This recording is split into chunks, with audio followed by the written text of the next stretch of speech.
right, my man. Mm-hmm. Good to be with you, Geordie. Good to be with you here, Stu. How are you? I'm good. I'm really well. Feel healthy and on a new path for 2019. Great. Good to be back in Perth. Yes, it is. See the family. My eldest brother's just had he's got a 14-month-old, and so I'm spending a bit of time with him. It's really, really fun to, see new life come into the world and be a part of that. Awesome. Well, thank you for coming here, and great to be with you. It's been a little while, huh? It has. It's been years. Yeah, and it's been awesome watching your journey. Been mainly based in Byron, right? Well, I was in Melbourne for 4 years, and then in the last 8 months, up until July last year, I was in Byron Bay and really enjoying that coastal and rainforest tropical vibes with lots of beautiful, healthy food. People are very health conscious there. They're very, they like to look after themselves in terms of what they're putting in their body, not just through food, but also through, like the news and all sorts of, things that filter into the consciousness. You know what I mean? So, yeah, I do. In terms of sustainability, environmental causes, it's just huge up there. And so my partner, Alex, and I, we went up there for a little exploration, and we love what we found. And there was a huge journey that we went through, maybe buying some property to set up a retreat and this sort of thing. But in the end, I moved back down to Melbourne in July for a totally different. Oh, you did? You already have moved back to Melbourne? Yeah. Oh, okay. Yeah. So I thought you were planning to. That's cool. Yeah, I've been there for 6 months, and Alex spent a little bit longer in Byron, just doing some botanical art and this sort of thing. So he's really enjoying that. Great. But yeah, I've actually moved from personal training, health coaching, one-on-one sessions and group sessions into a completely different field in business and investing. So one of my old clients, he actually invited me to come down, do a little internship with him, his new investment firm. And I was like, okay, sure, let's see what this world's about. And so since July, I've been there and, looking at financial models of companies and analyzing markets of property and bonds and equities. Oh, I didn't know that. Yeah, it's been a wild ride, man. And when did you get into that? Well, it kind of happened with all the cryptocurrency news that happened. Share about that. Yeah, okay. Because I just saw it pop up, and then you kind of went on the Byron Bay journey, and you've been a little bit quiet on the social media front, so I haven't really known the details. So start from when you kind of invested in the cryptocurrency. Okay. What you put in $2,000, did you not? It was $1,500. Yeah, and so this was in 2014. I'd come back from to visit the family for a small trip to Perth, and was chatting to a friend of mine, and he sort of said, well, I've been investing in Bitcoin, and it was $2 and now it's 200. And I was like, wow, that's pretty amazing. And he said, there's this new one called Ethereum. And you can buy early now and get in the early stage investment. And so I thought, sure, let's just put $1,500 into this and see what happens. And he said, well, just put it in, your bottom drawer and forget about it for a few years. And so I did. And then in about March last year, obviously cryptocurrency started making headlines a little bit more. And I thought to myself, I wonder how much I have now. And I spoke to one of my friends at work, and I said, I think I might have 20 grand or something here, like just, doing some simple maths. And then I went home that night and decided to try to log on to my account, but I was told to make a difficult password so that no one could ever crack into it, but turns out barely I could crack into it. So I spent about 5 hours trying to log into this account going, oh my gosh, I think I've got, lots of money in here. It could be one of those stories where they throw out the hard drive and, they lose all their money. But it turns out I wrote it down in this journal that I wrote back in the day, and I pulled out that journal from a bottom drawer and flipped to the back page where I knew it was, and then there was about 5 paragraphs of just the most cryptic nonsense that you could ever see. And I was thinking, how the hell did I think this is a good idea? And trying everything, the first letter of each sort of word. Wow. So you didn't actually write it down? No, just some sort of mumbo jumbo that I had to try and figure out myself. Right. And then and I was like, oh man, I don't think I'm going to get this. And so anyway, I managed to track down what the original sign-up sheet looked like on like a screenshot. And it said you need this many letters, numbers, and a special character. I was like, it's missing the special character. So I put an exclamation mark in at the end. And, this is at about 1 a.m. now. Pops up that I had 5,300 Ether. And then I was looking at the coin market cap, and it said that they were worth $73 each. And so I was thinking 73 times 5,300. Oh my gosh, it's $400,000. And at that time I was earning about $30,000 a year as a personal trainer. And so it was completely shocking. And then I sold 75% of them the next day. I said, I got to, cash in on this. This is insane. If it goes up, so be it. If it goes down, then, fantastic. But over the next 6 weeks, I watched the price increase by 6-fold. So when you think that you have your internal compass strong and secure, all of a sudden it just rattles you up. And so I had this real, this is the Stuart Watkins podcast, so we'll go deep into the emotional side of it. Dude. It was a real roller coaster in terms of like how I felt throughout watching that price go up. It was this constant battle of letting go, and then greed and fear, and greed and fear, and then letting go, greed and fear, greed and fear. But thankfully, like I managed to, make some good investments with that remaining money along the way. And as everyone knows, cryptocurrency by the end of December last year was just bananas. So all in all, I cashed out, just over $1 million, and it was turning from $1,500 into over $1 million. It was just insane. And has it kept going up since you cashed out, or has it steadied out or gone down a bit? So since December, when I'm like fully out, it's gone down to about 10% of its original value. Right. So a lot of people have been burnt, Good work though. Yeah. Great intuition and great. Yeah. Well, I think it was just luck, really. You're a smart dude as well, though. I'm sure the mind was involved a bit as well. It was. I mean, luckily I had some good network in my brother being in the industry as well. But a lot of people got into trouble because for every dollar that someone makes, someone has to lose $1 in investing. It's a zero-sum game. It's kind of like going into the ring with someone else. You're betting that I'm right, and I'm betting that you're wrong. And so someone has to be right, someone has to be wrong. And for me, it was mostly luck, and for other people, it was bad luck. And so it's pretty disheartening to see what actually has happened to some of my friends and things like this as well. Yeah, because they see me in the newspaper and on the project in Herald Sun and this sort of thing. And then I remember there was a peak of people's excitement over the cryptocurrency, especially the Bitcoin, and a lot of people were throwing in a lot of money. And I just never fully got it. I never fully got informed. Joe was quite cynical.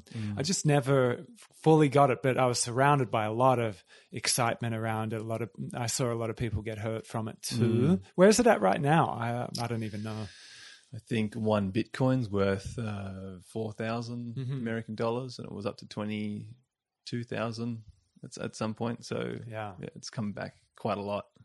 So anyway, that brings me into this new investing, finance, and business world. One of my clients who I did the assessment for back when I was working at Fifth Element Wellness in Melbourne. We did the first sort of half an hour, 45 minutes on nutrition and biomechanics and the usual thing, and then the next hour and a half on investing in cryptocurrencies and all this sort of thing. So because I had that recent experience. And we kept chatting while I was in Byron Bay because I now had to figure out how to manage this money that I'd been blessed with. And he said, well, why don't you come down and work for me for 6 months, and I'll teach you as much as I can and help you meet some people. And at the end, if you want to continue, you can, or we'll find something else for you, or just go back up to Byron and continue what you were doing there. And it felt good. You were rolling with it. Yeah, it did. I just sort of thought I'm a bit of a... I'm attracted to uncertainty and exploration and adventure. And that seemed like a whole new career path, a whole new idea that I hadn't really explored before. So I was keen to try it out.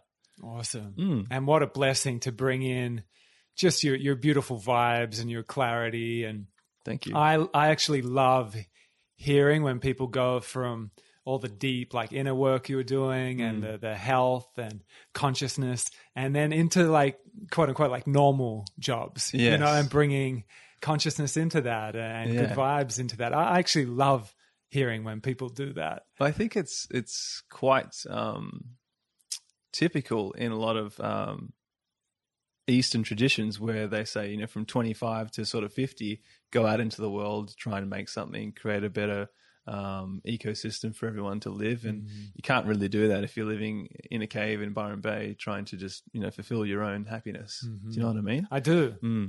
Yeah, it can be quite confusing for people in our culture because in India, in a lot of the East, it's kind of all mapped out for you. It's quite organized in terms of those chapters of when you're creating a family, when you're out in the world creating and contributing and making money and all of that, and then when you're going inward, and even the reverence for the last chapter as well. Yet here it's all quite murky and blurry as to what to do and when. And with all of our heavy egoic identification on what we do, it can be so stressful and in trying to find the perfect job, or what we often see in the spiritual domain, often when people have had openings of their heart or just really beautiful experiences of their true nature. And then they feel often obliged, for lack of a better word, to then become a yoga teacher or become a body work or become whatever, a spiritual light worker or whatever. But it doesn't have to be the case. But yeah, when you've, I guess, gone deep into who you truly are, it doesn't matter what role you're doing. It really doesn't. And that's what I do love about every time I go to the East. There's such a spiritual richness that is often entangled in all the aspects of life, in a cleaner's life, in a security guard's life, in a banker's life. Like the spirituality can be entangled in every aspect, which I think so. It's really cool. Yeah, so I'm now working on that. Awesome. I've been meditating more regularly than I ever have. And I've been trying to, consciously bring more nature now that I'm, actually going into the central business district every day. I have to now, take some time to walk through the botanical gardens first and after work. And you'd be in a suit and shoes and all that. Yeah. And I feel like I'm bringing more consciousness into my role in life than I was as a health coach. Really? Because there was a lot more grind, there was a lot more struggle, a lot more, I got to get mine. And perhaps the money thing has had a bit to play, but I really do feel like now I have this ability just to be a bit more present with daily life, which is interesting. Really cool. Very interesting.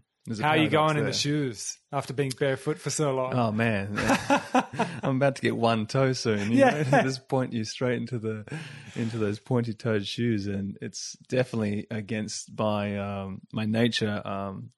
I do have the fortunate opportunity to be able to wear casual shoes every now and then, because it is a startup. It's not a big firm where I'm, lost amongst thousands of other employees. But yeah, any day that you have to wear, leather pointy-toed shoes, it's pretty tough. I've seen some movers and shakers in LA that are in more typical corporate scenes wearing things like Vibram Five Fingers and the Morels and stuff like that. Okay. Yeah, maybe so they're in their full suit, and then they've got their minimalist barefoot shoes. Okay. It can be done. You just got to really own it, huh? Yeah. Maybe be there a little bit longer and then start to shake it up. Yeah. Have your incense and your salt lamp and your barefoot shoes. Well, I actually, because Luke, my employee, he knows, where I come from and calls me a meditating millennial. And so I brought in, the essential oil burner, and we've brought foam rollers and the hard massage ball for your feet and all that sort of thing. So already doing it. You have to, you know, you got to bring what into a new environment. So that's what I'm enjoying at the moment. Yeah. And your Man Alive movement. Yes. So looking through your work, through all of the like Wim Hof techniques and the ice plunges and whatnot, And just before that, I think you had gone to India and done the TT with Yoga Vishvaji. Correct. Could you fill me in on just that whole journey? Because I kind of missed it. I got little snippets of it on Instagram, but I see a lot of my journey and what you've been doing as well. And of course, we both did that TT with Vishvaji. Big shout out. We're going to be connecting on the podcast soon as well. He's probably listening. Yeah. And that whole journey and how that has been for you, from the immersion in India to all the men's immersions. And it just looks so alive. I've never seen you look so radiant and amazing and strong. Cool. And you're still carrying it forth now, of course, but it was really beautiful just watching your journey from when you moved from Perth, and then all the various chapters that happened pretty quick, huh? Yeah, thank you. I mean, it's like a 4-year journey, or probably longer. Probably since I had my my motorbike accident when I was talk about that. Actually, 16. I wanted to ask you about that, because I met you in the Yoga Works days, and you were talking quite a bit about that, just of how much of a blessing in disguise that was, and how much you have been feeling like awakenings and so forth from it. You were going so deep into your yoga practice. Can you start from there? From the accident and what happened, and thereafter? I was driving along a residential street at about midnight one night, and was going 60 kilometers an hour on my scooter. I had a good friend on my back as a passenger, and then all of a sudden I was laying on the side of the road on the verge, just gasping for air. Couldn't even tell my friend, I'm okay. And turns out we hit a Ford F-250 straight into the back that was parked on the side of the street with no street lights. And I thought I'd hit a bin because I couldn't really quite see. It was quite dark. And all I knew is I was in absolute agony, and I felt like I might die. But, when you're in a difficult situation, you want to tell people around you, I'm okay. That's sort of the conditioning that we have. So he rang the ambulance. The owners of the truck came out and saw us laying on the floor, and they called my parents, and then, everyone came, and the ambulance cut off my jeans and blood was squirting out of my leg. I actually smashed my tibia and fibula into the tow bar of the truck.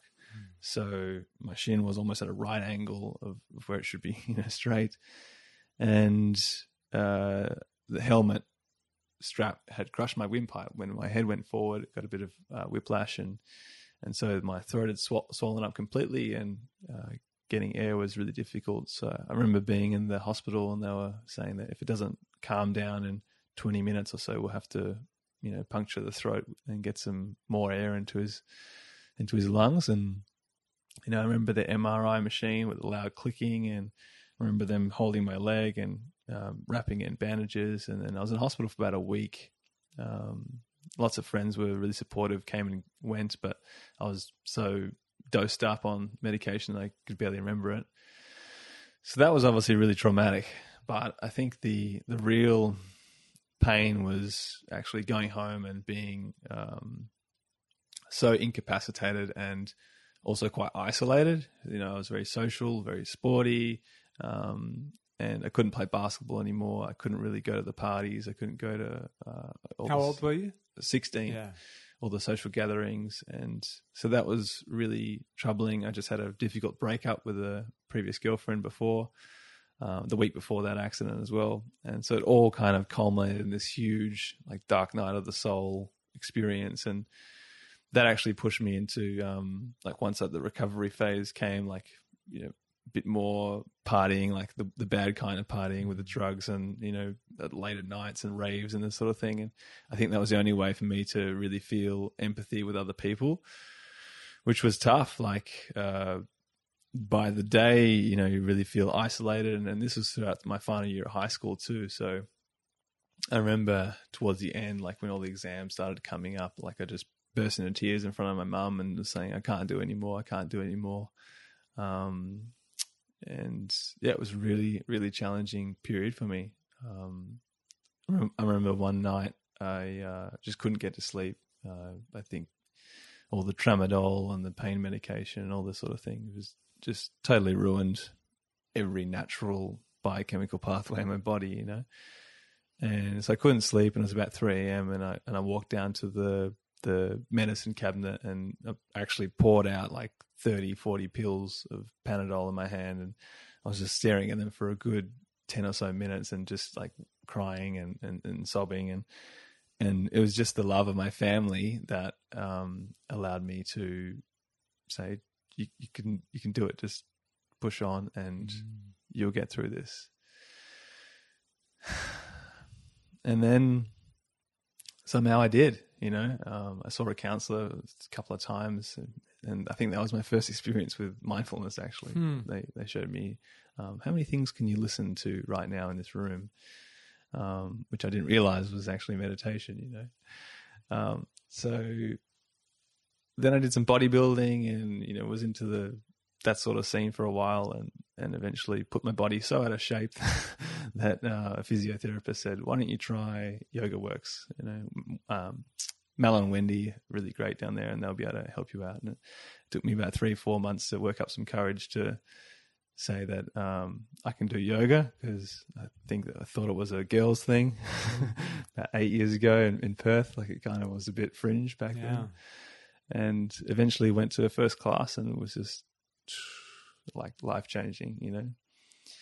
And then you came along, and I went to your class with my family every Wednesday night, and that was life-changing. We did a few retreats together. And they were good times. Oh, man, like, you know, much, much gratitude to you and your work for helping me get through that, because it's, you know, I say I got through it in year 12, but it really is like a 2-3 year period of just constantly letting go, shedding off the old layers and exploring of who you are now, you know?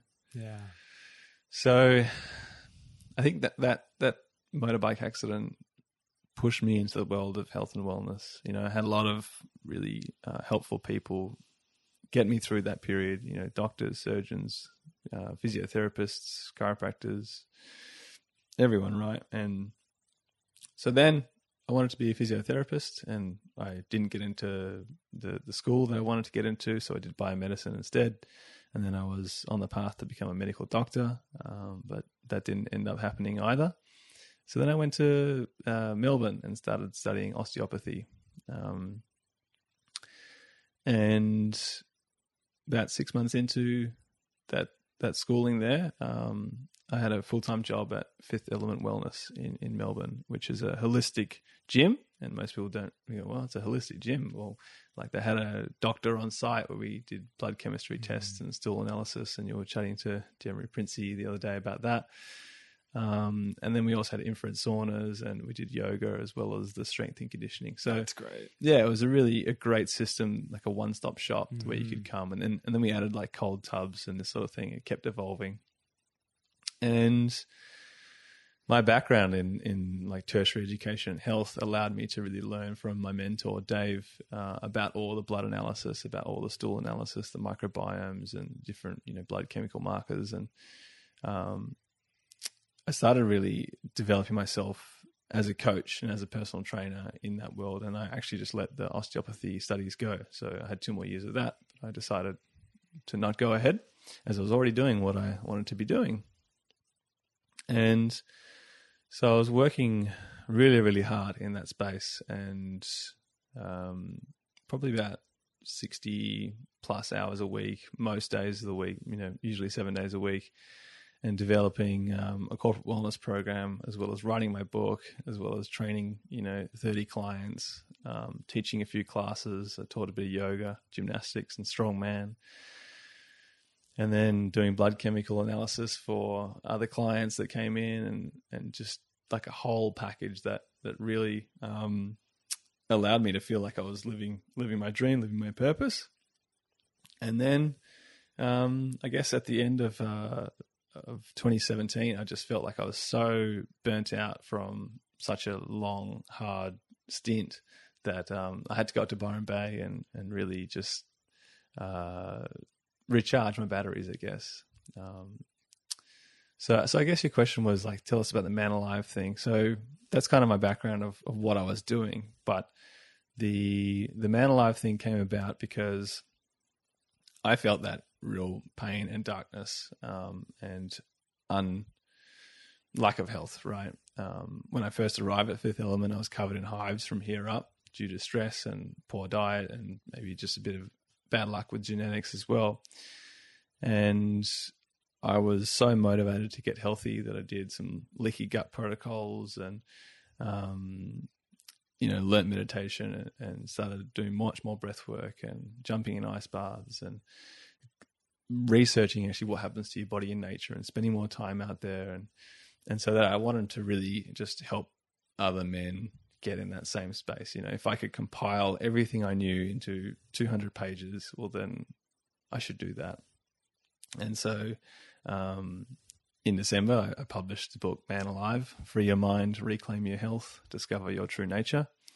And those subtitles are pretty key as well, because it is about, freeing the mind, helping us get unshackled from the patterns that we've been brought up with. Depression, anxiety was a huge part of my suffering. And so that's something that I wanted to alleviate. And then reclaim your health, the hives, the bad digestive system, inability to put on weight as a young man can be a little bit emasculating perhaps. So I was 72 kilos when I arrived at Fifth Element. I'm now 82 and I'm already pretty skinny. So imagine with 10 kilos lighter. And then discover your true nature. I think purpose and meaning is a huge part that people are missing in their life. And I believe that actually has one of the biggest impacts on our health as well, purpose and meaning. So then with a quest to share that with the world, I was a bit more active on social media. You saw me jumping in the ice baths for 20 minutes and doing deep breathwork sessions and adventuring from Seattle to Canberra and jumping through trees and really just trying to get back to that primal nature that all of us have within inside us. That kind of sums that up, Totally. I think. Yeah. Beautiful. You're so right. I mean, the purpose piece is so crucial to find our true purpose. And in the current paradigm, I mean, you could say the old paradigm was you just do what your family line has done. You just do what you're being told. But this new bubbling of consciousness is giving a lot of us much more choice. There's still much of the world where people don't have the freedom, the opportunity to think, what's my purpose? Much of the world, probably most of the world, doesn't have that privilege to contemplate, what is my purpose? Kind of almost like what we touched upon before in the East. A lot of people's lives are mapped out for them, and the hierarchical systems but what I often observe in it is there's such a divine connection beyond roles and beyond the surface values of life that not so much struggle is put onto that purpose piece. Yet in our culture, we have so much freedom, generally speaking. We do. And a lot of the deep spiritual practices have kind of been thrown out, and they're reawakening. And with that reawakening and the freedom piece, and we've got just so many opportunities and so much time and so much distraction, that purpose thing is a crucial anchor to then reconnect to our true nature, to reconnect to what's real, or at least realer, rather than the old paradigm of just do it and no purpose behind it. And it drives people into deep depression. I see it left, right, and center. I saw it in my childhood. My dad would often say, just travel, because I could feel in him a sense of regret that he didn't do what he really wanted to do, like in terms of role, in terms of doing a job that really fueled his purpose, his heart, his true nature. And that was awesome. I really give thanks to him for that. And just fueling, do what makes you happy. Like, fuck what society's telling you, fuck what Yeah. I'm telling you. Like, just do what makes you happy. And I'm super grateful for that, because a lot of people don't have even that. There's so much pressure to get the right grades, get the right job, get something that is secure. So to have the courage to really dive into your purpose, to actually be able to pay attention to it, that's key as well. Like, to quiet the mind, to meditate, to listen to our purpose, because it's hard with all the countless distractions combined with our privilege of choice. It's hard to even be able to listen. It really is. Yeah. And I found that actually getting people out into nature, excuse me, into nature. Have some sencha. Beautiful tea from Stuart Watkins. Yeah. There we go. Yeah, so getting people out into nature and helping them feel healthier, managing their nutrition, reducing their stress levels, getting them to feel more empowered in their body through strength training and yoga, and improving their mobility. For some reason, this actually allowed them to realize, oh wow, I'm actually not happy doing this marketing role, or whatever it is. And so many people left their jobs while they were at the gym. It was quite funny. So yeah, they either became like they had their own business, or they joined a more, you might say, like a conscious role in society. Maybe they started working with the environment, or in more health cases, or like a lot of people started dropped their corporate careers to become the life coaches, like that we talked about before. And so, yeah, it's just quite curious that when you get people to become healthy, look after their nutrition, move their body, it's almost like freeing up the energy that they get to go, totally. Here I am. And what am I doing wasting this existence that I have? Fuels that sense of empowerment, that inner fire can get so stagnant on so many levels. Like, even back to Jeremy Princey, like the gut level, if we're like feeding our body with just garbage and all the gut chemistry is just off, that in combination with physical stagnation, haven't been out in nature close to enough, plus all the societal distractions. I mean, boy, like, what a brutal combination. It's that hard. Is pretty much considered normal for life. Yeah.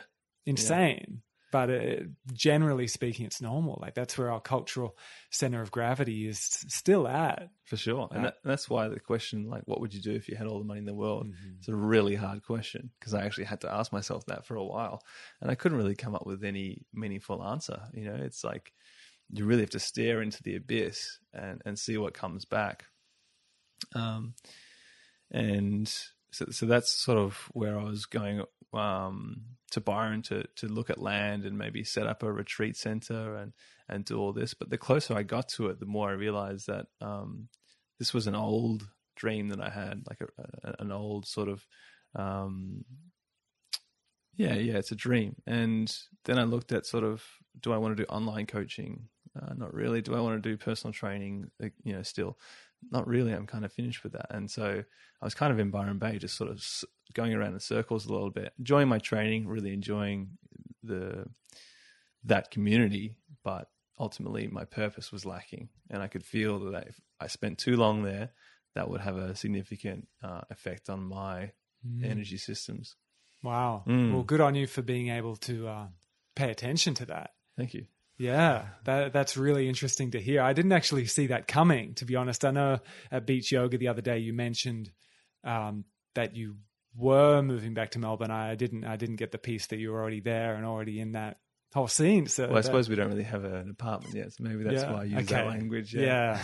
And is Alex there now with you? And she is. So she's been a huge supporter over the last sort of 3 years. She actually designed the cover and inside of my book. So, cool. Yeah. She's super talented. She Shout is. out to Alex. She's a wonderful woman and a great graphic designer and artist. And that's cool. So she's looking to get more into the artistic side, get away from the screens, get away from, the office space, and more into the art studio, create some things with her hands that are really meaningful to her. So I'm looking forward to giving her a bit of support now that she's, done it so well for me over the last 3-4 years. Cool. Yeah.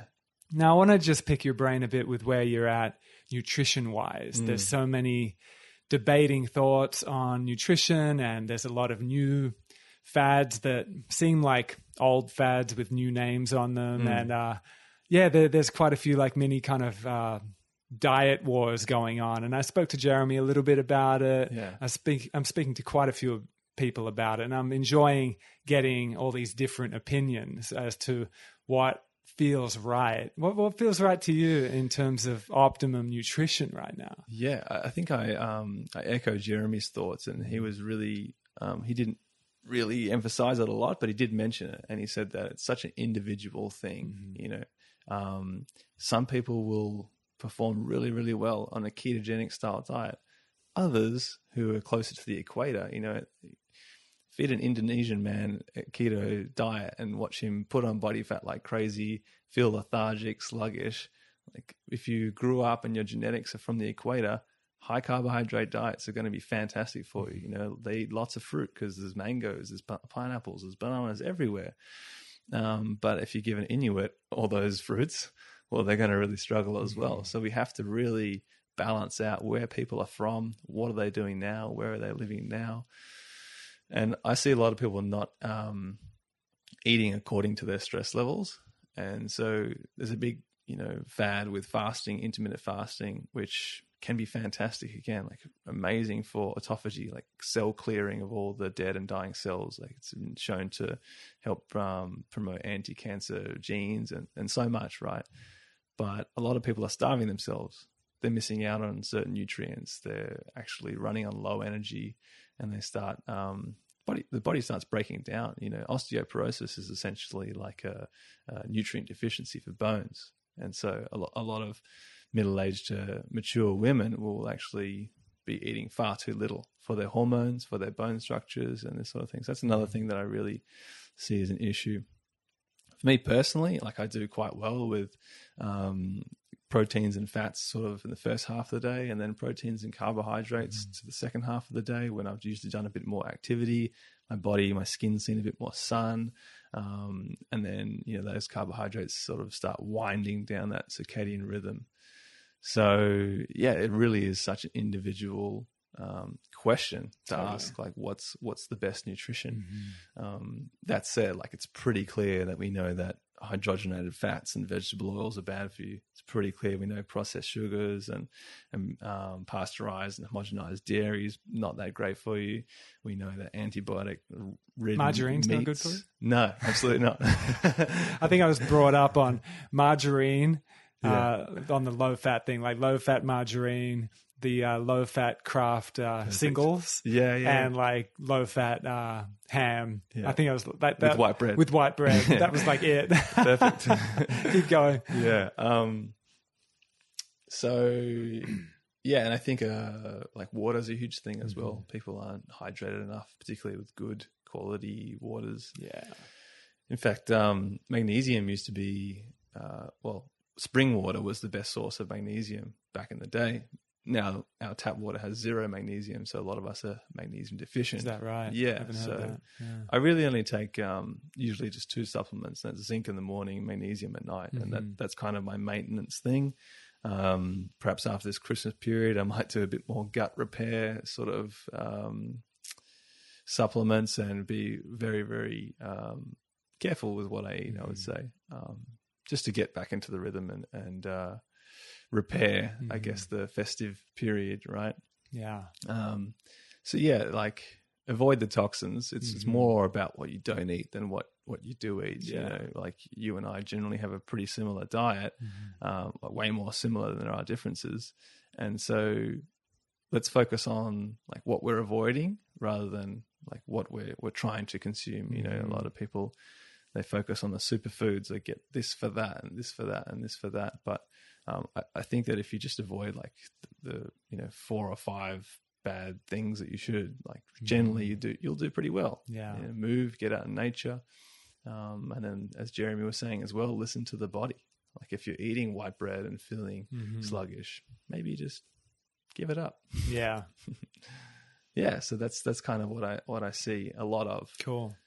There's so much confusion. I think the biggest fad from just observing is the keto diet, which seems to be the Atkins diet revamped for today's languaging. Well, the keto, like medical ketosis, is like 85% fats, and the Atkins was much higher protein. It was about like 60% protein, which that actually has, despite its similar like qualities in the high meat, very low carbohydrates, they actually have very different biochemical effects on the body. Right.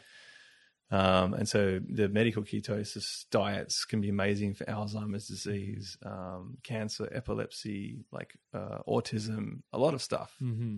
But I don't have any of that. Yeah. So maybe I don't need to do that. Right. There's the perfect diet for the right person at the right time of their life. I think I've seen people get confused over the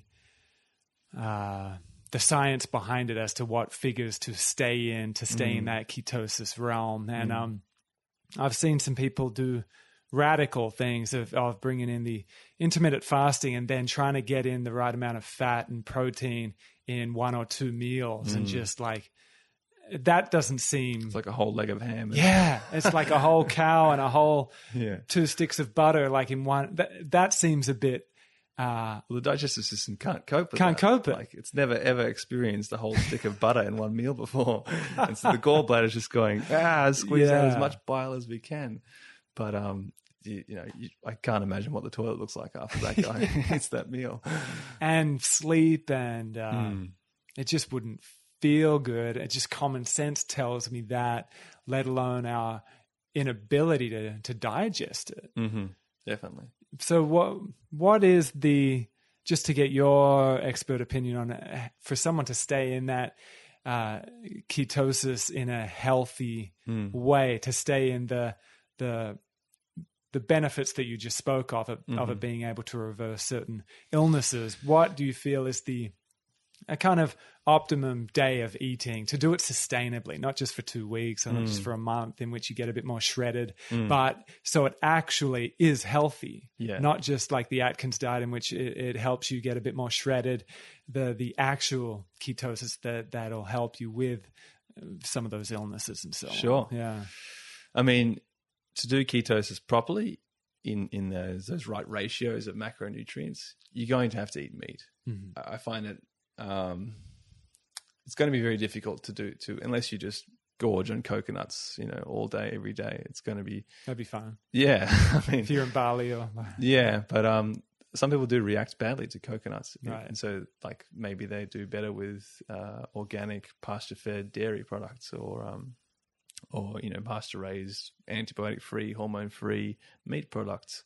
So in terms of, you would want to shorten that period, but not maybe get all those calories and nutrients in those just 2 meals, like a 2-hour window, like a 12-hour fasting period overnight, plenty to get back and improve those ketones in your body.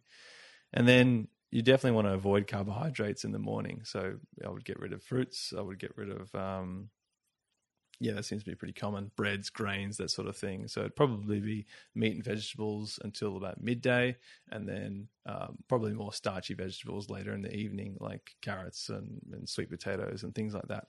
Some people, if they're really lean, they would maybe eat 100 grams of carbohydrates.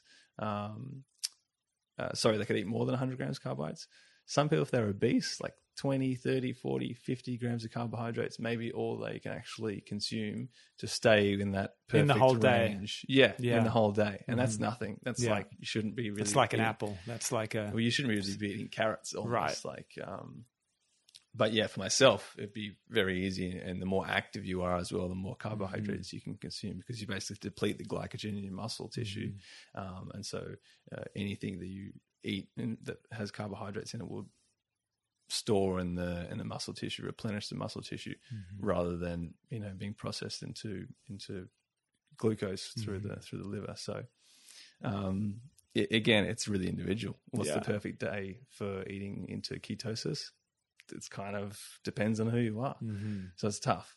It is tough, and it's just good to get different conversations on it, because I seem to be seeing more people going overboard in it in a misinformed way and getting sick from it, literally. I've seen 2 people I can think of, like pale and like blue and like vomiting from it, and obviously not doing it in a healthy way. Another couple of people I can think of, just like I said, they were admitting to confusion as to how to stay in those ratios, and just seeing them eat copious amounts of meat and butter. And I haven't seen it done very healthily for many people, and not for a long time. So I don't think it should be done for a long period of time. Like 3 months, maybe 6, if you really need some help with your biochemistry. Well, that's good to hear. If you're highly insulin resistant, your insulin levels are at 20, 25, which is your doctor's going to say you're probably diabetic. Then maybe 6 months full ketogenic is probably going to be great for you. For me, it'll be awful. I actually did, when I was studying osteopathy, I was really into self-research and doing a lot of guinea pig stuff. And so a lot of the Dave Asprey Bulletproof, the Ben Greenfield Fitness sort of community, super high fat, and they're all pretty lean as well. So this Ben Greenfield's doing Ironmans and on a pure ketogenic diet. So I was like, yes, I'm going to do that as well. My brain's going to be so good for university. I'm going to be learning like crazy. And I was just, drinking like MCT oil and spirulina and triphala and, all this stuff until like 2 p.m. And then I'd maybe have some like chia seed, coconut milk pudding, and then maybe like some sausages and like broccoli in the evening, right? But what I learned was that for my workload, like that wasn't even nearly enough. For my stress load, I wasn't really imagining my emotions properly then. I wasn't focusing on breath work at all. And so, when you have higher levels of stress, you actually need to increase nutrient levels to meet that demand. Whereas a lot of people, think that when like cats and dogs are stressed, they actually don't eat.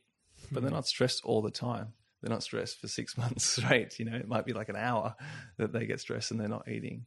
But for people who are at a busy corporate world, CEOs, managing directors, high pressure environments, they need to eat more food than someone who's living in a cave, right? Yeah. So as I said, that's something that I see really, really frequently. People not eating enough nutrients to support their level of stress. Great. Good to get your opinion on that. Asking some great experts on it. So it's helping me as well, because I do have a great curiosity about nutrition, and I used to study it pretty deeply, but all the languaging is changing now. The different terminology, the different titles for different diets is all changing. So this is kind of my current education realm in terms of nutrition. Asking people who know or people who are in the know. It's a good way to find out. For sure. I think what I've learned through doing a lot of research is that it's actually very hard to get unbiased, great quality studies. And you can read the abstract and go, eating goji berries cures cancer. But, how good of a quality was the study? And there's a great guy, I don't know if you know, Chris Kresser. Rings a bell. He's generally like my go-to. I think Jeremy might have been talking about him a bit. Right, yeah. He's my go-to expert in terms of nutrition and mindfulness as well. Okay. He's done a few debates with vegans and like the vegan versus omnivore sort of thing. And right. I'd like to check that out, because that is a pretty strong mini war in some aspects going on right now. And he doesn't talk about ethics. It's like, what's the healthiest thing? Right. Let's look at the research and let's discuss what's the healthiest. Let's leave ethics to the side, because everyone actually has their own ethical compass, right? So it's tricky to say this is unethical, this is ethical. Yeah. But I think, generally everyone has a pretty clear idea about, what's humane, non-humane, ethical, non-ethical. Yeah, I mean, that is an interesting conversation. I mean, for me, what had me cutting down or stopping eating meat for a long period there was my internal compass of like, if I can't kill it, if I wouldn't kill it, I'm not going to eat it. Yeah. So that had me for quite a few years, not even eating fish, not even eating any meat at all. And that felt good. That did feel good for quite a while. And then it was very interesting as I became a father and saw Soleil gravitating towards meat. Oh. I saw Jo, who had been a vegetarian since she was a kid and vegan for a lot of that time as well, hadn't touched meat, but she was in such a depleted state after giving birth, after breastfeeding for years, after, just being a mother. Her whole nature and chemistry was changed. She kept getting told by health professionals again and again, you've got to eat meat. Your hair's falling out. You're depleted. You're exhausted. You got to eat some meat. And she just kept getting told that again and again. And she had resistance to it. She didn't have the taste for it. I mean, Soleil did. And so all of a sudden I had meat around me quite a bit, had all these health professionals saying, Jo, you got to eat meat. You got to eat meat. And just kept hearing that again and again. Now she just has little chunks of it. Yeah. I've reintroduced it a little bit into my life and it's feeling good. I feel much more, in a way, primal and manly than I did prior to having Soleil, without a doubt. It's just a different me that's come forth. And now, there's a different perception and it still feels like the same morality. It just feels different, a different kind of connection to the animal. You're bringing consciousness to it. Yeah. And it's an interesting conversation to have with the yoga community and vegans, because there's a lot of outrage when vegan yogis, not all, but it's a common one, when they hear Jo and I entertaining that conversation of just like, okay, our kid is just naturally gravitating to it and she's healthy and we're making smart choices with it. We're not just going to Woolworths and getting the shittiest. Yeah. But we're just playing with the conversation a bit. We're being intelligent about it. But very, very often, as soon as that is brought into the conversation, like Jo had this one instance when we were at a cafe. Oh, no, she told me about it straight after. She was at a cafe and saw some vegans and they were asking, how are you doing? And she just jokingly, that was when she was entertaining the notion of reintroducing a bit of meat. She's like, you know what? I'm having a big day. Like, I'm thinking about having a bit of meat today. And they would apparently they just went white, they went blue and like couldn't speak to her. It was just like absolute shock. And stuff like that has continued as I've brought just little conversations and just my honest experience and onto the table. I've had quite a bit of scrutiny about it. And we're laughing, but I think that actually what you're saying now can be quite painful. Very. To feel this severe judgment for a nutritional choice, right? Yeah. And it's just not black and white. It's so many shades of gray. I totally agree. A radical shift in our connection to the animal, to the meat, needs to change. But I do feel now, I didn't feel when I was vegan and vegetarian. At that time, I was taking a pretty high moral standpoint on it. And just don't eat meat. And so I can relate. I've definitely had time of being in that seat of being very rigid in my stance and judgmental. So I can understand where that's coming from fully. Yeah. And it's coming from a good place because we do need to culturally change how we have treated animals and how we mass produce and mass eat animals without even thinking about where it's from.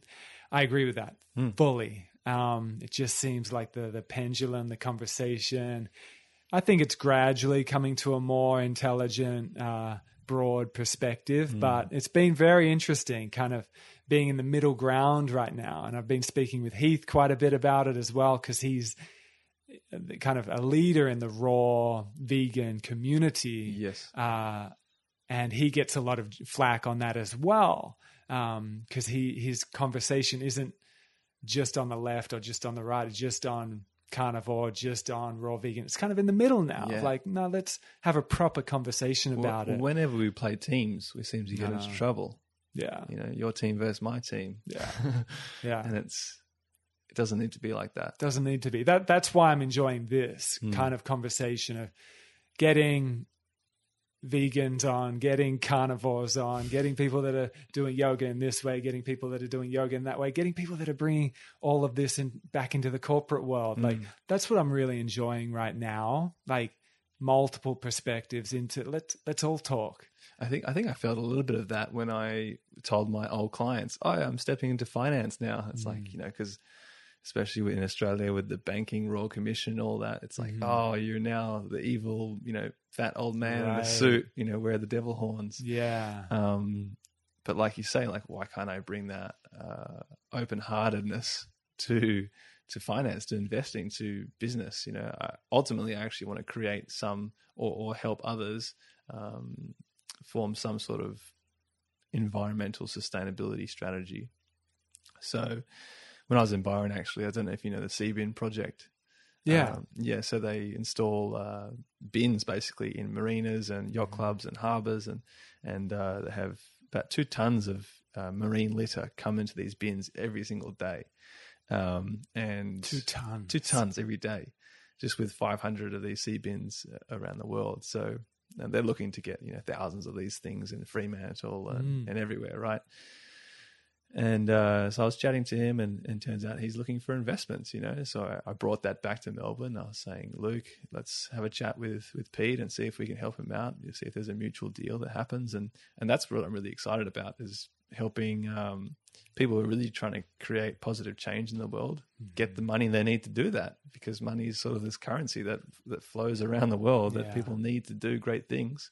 And I think that helping that flow in the right direction is something that I really want to do, and I'm excited to see where I take it. That's super inspiring. Thank you. Yeah, the perception on money and getting that shift of what money is seems really healthy as well. Like, in your current domain of getting into the financial role, what is your view of money, especially after cashing out beautifully and getting, I mean, even just that cryptocurrency, it seemed like it was being a platform for changing how we view exchange and money and just currency in general. In the spiritual domain, there is a common knee-jerk reaction that money is the source of evil and all of that kind of thing. Yet I feel money is just, it's an exchange. It's an exchange of energy, and you're outputting a service, you're outsourcing some good, and you get money in exchange. How are you viewing money right now after cashing in with the cryptocurrency, stepping into your current role? Do you feel, even just in terms of the currency, the money, a spiritual interplay with it, or is it just kind of money? I think I do. I think I echo your thoughts. Your thoughts there. With investing, I don't want to invest into anything that causes harm to the world, and sure, there's like non-deliberate byproducts, sometimes happens when, let's say, the sea bin, all of a sudden, it's actually leaching plastic into the water. We didn't realize that. Right. Those sorts of things happen, we know. But I don't want to invest into anything that's deliberately causing harm. So no oil, no gambling, no guns, no tobacco, no McDonald's. Like, I want to avoid all that, giving money to those companies. And ultimately, I just want to make it grow so that I can put it in the right direction. So that's how I feel about money at the moment. It was a real struggle for me for a while I was at the gym. It was more of a place where you go there to learn and develop yourself as a coach, as a holistic health expert. And, the pay wasn't incredible. So it was really, I felt myself becoming quite greedy, selfish, and competitive, just so I could get what I needed. And there's plenty of studies to show that humans need a certain amount of money for the family so that they can feel safe, secure, and then go out and flourish. And it's almost like that we need a certain amount to feel safe and secure before we actually affect good in the world, kind of, right? Especially when we're looking after others and we're dreaming of kids and families and this sort of thing. I had quite a privileged upbringing, living in the western suburbs of Perth. So I got used to a certain way of living. And then when I sort of said, Mum and Dad, I don't want any help, when I was 20, moved over to Melbourne, paying your own rent, bills, etc. Like all of a sudden it's like, crap, like how the hell do I supposed to live? Good to go through it though, right? Really important. Yeah, really, really important. And it's just crazy that I had this big win where that sort of inadvertently pulled me out of that 4 years into the track. So thankfully, like I'd already been learning so much about money and like how to actually manage it, how to save, how to invest before this win. Because I think had I not been doing that, a lot of people who have a similar situation just go out and spend it on nonsense, right? But I'd already been diligent in saving. Like to save 20% of your income when you're earning 30 grand a year is pretty hard, but I was doing that. So I had that discipline already intact. So I encourage anyone who's earning any amount to save more than you think you should, because something like that might happen, and the skills that you learn throughout research about money and investing, it's essential, right? Yeah. Awesome. What's your vision for the year ahead, my man?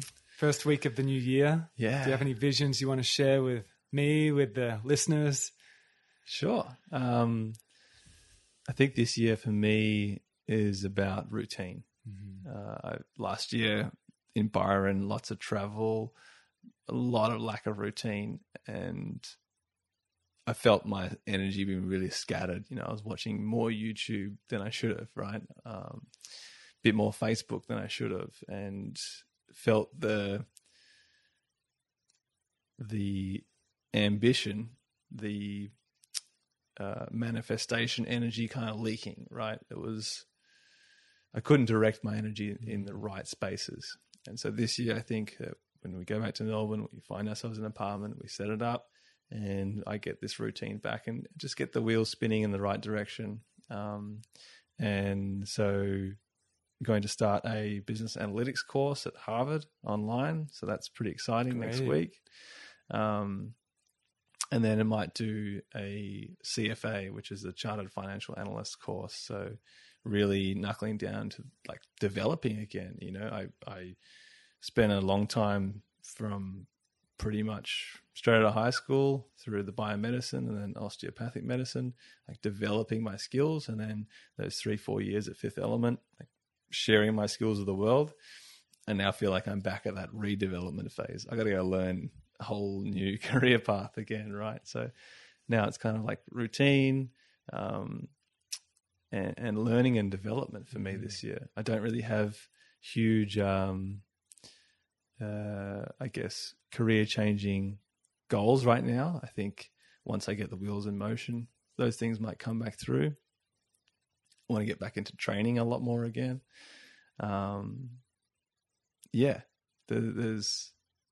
It's a tough question to answer. Like, what are your goals for the year?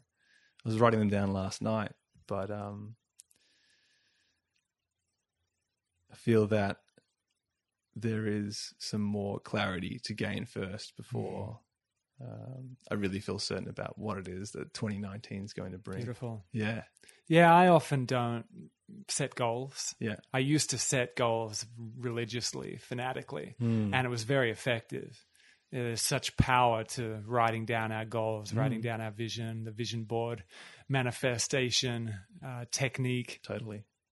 Yet of late, the last couple of years, I rarely do. I rarely do. Like it feels like more subtle listening to the gut, a more subtle listening to each day.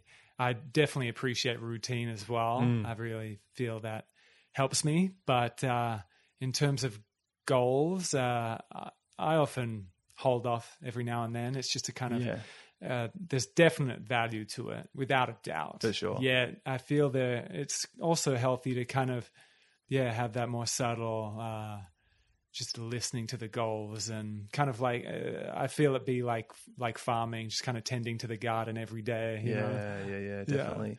And I think that when you're not 100% clear on the direction, setting a goal is almost meaningless, because it's kind of like a shitty seed. It's it might change next week. You know? So spending too much time doing that, like less goal setting, more doing and being, right? Mm-hmm. Yeah, I think I'd like to do more physical activity this next 6 month period. The last 6 months is kind of just like, I pick up a session here, pick up a session there. I'm still doing 5 sort of training sessions a week, but they were less structured. And so I just hired a new coach, and he's going to help me with the gymnastics and calisthenics. And then I did some work with Simon Takur in Canberra. I spent a week with him in the bush, and he's really big into internal martial arts, the qigongs, the neigongs, and obviously the traditional yoga, not the typical asana, but what's happening with the breath and the spine. And great. What's his name again? Simon Takur. Okay. If you ever get to go to one of his ancestral movement retreats, it's quite profound. I wrote a blog on it in April last year, and I was just reading that this morning to sort of refresh my memory, and I actually started tearing up. I was like, is it profound? Even just hearing my own words about my experience there. I missed that.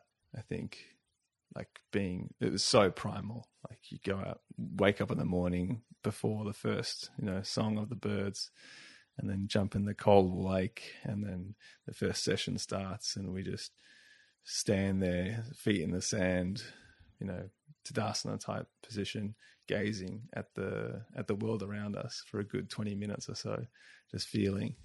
Just such a simple practice. It's like, wow.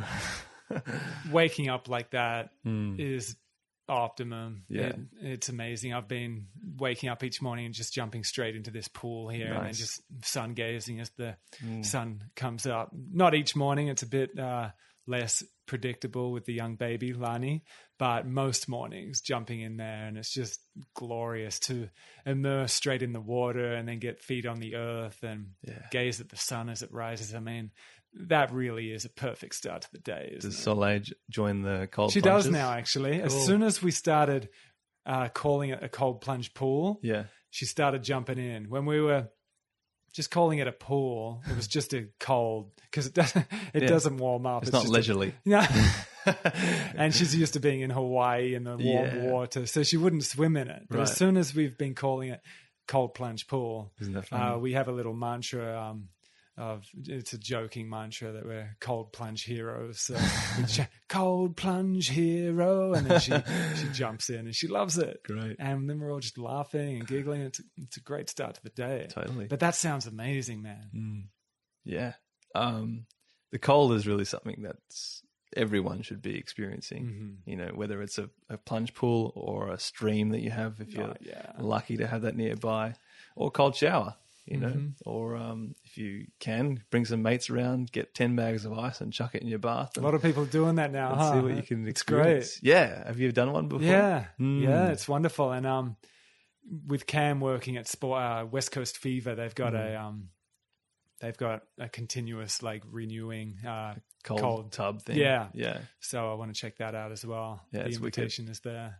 For sure. I've got a buddy, shout out to Mark Klua over in the East. He's now traveling around with Wim Hof, going to Poland and stuff. Yeah. He's helping facilitate the big 800-person breathwork sessions. And we both went to a retreat together, and he was this 54-year-old, your typical Aussie eccentric builder, kind of like, get in there, son, type person. And he'd never been to a retreat before, never done any breath work, like maybe a couple of yoga classes here and there.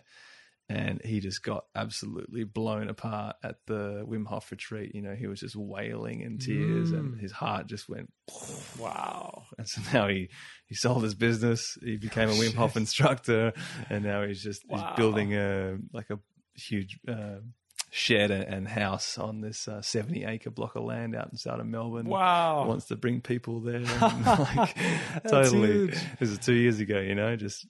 I love hearing that, man. And I'm hearing it more and more with all these men's circles arising and the Man Alive movement that you're doing. And there's so much of it going on, which is so heartwarming. It's so beautiful. We need it. Yeah. As men, we need these platforms to get together and not just drink and not just bitch about work and not just watch sport. I mean, yeah, we need a platform to be able to just bitch about life and all that. But to do it in a conscious manner like that and get cold and get hot and get our feet on the earth. I mean, we need that. Yes. We're yearning for it. Yeah. And lift some boulders and logs. Yeah. Yeah, there was, I mentioned in my book, there's a great group of men over in Melbourne that we became like best mates. We basically met up once a week and shared dinner with each other, then tea, and just chatted about everything except to do with, you know, football and beers, right? And that was just such a healing experience that I think everyone should try to have. And if you've got some great buddies around you, fantastic, like bring them over. And maybe if you want a beer to help you open up, that's fine. You know, you can do that. But just speak from the heart and really see what comes out. Ask some deeper questions than you might, you know, normally, and see what comes up, because we would never have expected what happened to happen. So many of us in that group like really just had such a profound connection to each other, to ourselves, and just allowed ourselves to open up and release some shit from the past. So I definitely encourage some blokes around there who are listening to get out there, have a chat. Yeah, and even the blokes that maybe don't have any contact with that type of male interaction, they're with their old mates and they don't feel like there's a platform for it. They feel they've got to rock up with a mate, especially in places like Perth. There's an old residue of energy of kind of old friends, you know, and often people feel scared to venture out and create new friends and let new friends in and all that kind of thing. So any listeners that are feeling that kind of pulse to immerse in that type of environment, there's so many going on. Check out Geordie's platforms. I'll leave links below. And there's so many. You just got to seek it out. All you got to do is Google it now. And so many things will come up, and just rock up by yourself and take that leap. And it's always so worth it. And especially if there's stagnation or depression and there's a real funk that you're having trouble just taking that leap, just breathe deep, jump in the cold water like today and try to make that first step, because it's always so worth it. And often I keep seeing it again and again, even when one is really like closed down and in it, often that is the biggest breakthrough, and it just gets shown again and again. Yeah. Just got to take that leap. Totally. Yeah, I echo all those thoughts. Exactly right. Any leaving notes, my man? Oh, I'd like to offer all listeners a signed copy of my book. If they just want to write me email, jordan@jordantravers.com, and give me a little love note and your address, and I'll send anyone a copy who's listening and wants one. So beautiful. Yeah, much gratitude. Love to your you work. And all your work, man. Yeah, so great to hang out, and much love to your family. Such a great crew you've got there. The Travers are good. Rocking it. They're Such good. a good bunch. Great to sit with you, Geordie. Much love and all the best. Thank you for listening, everyone. Thank you. Bye-bye.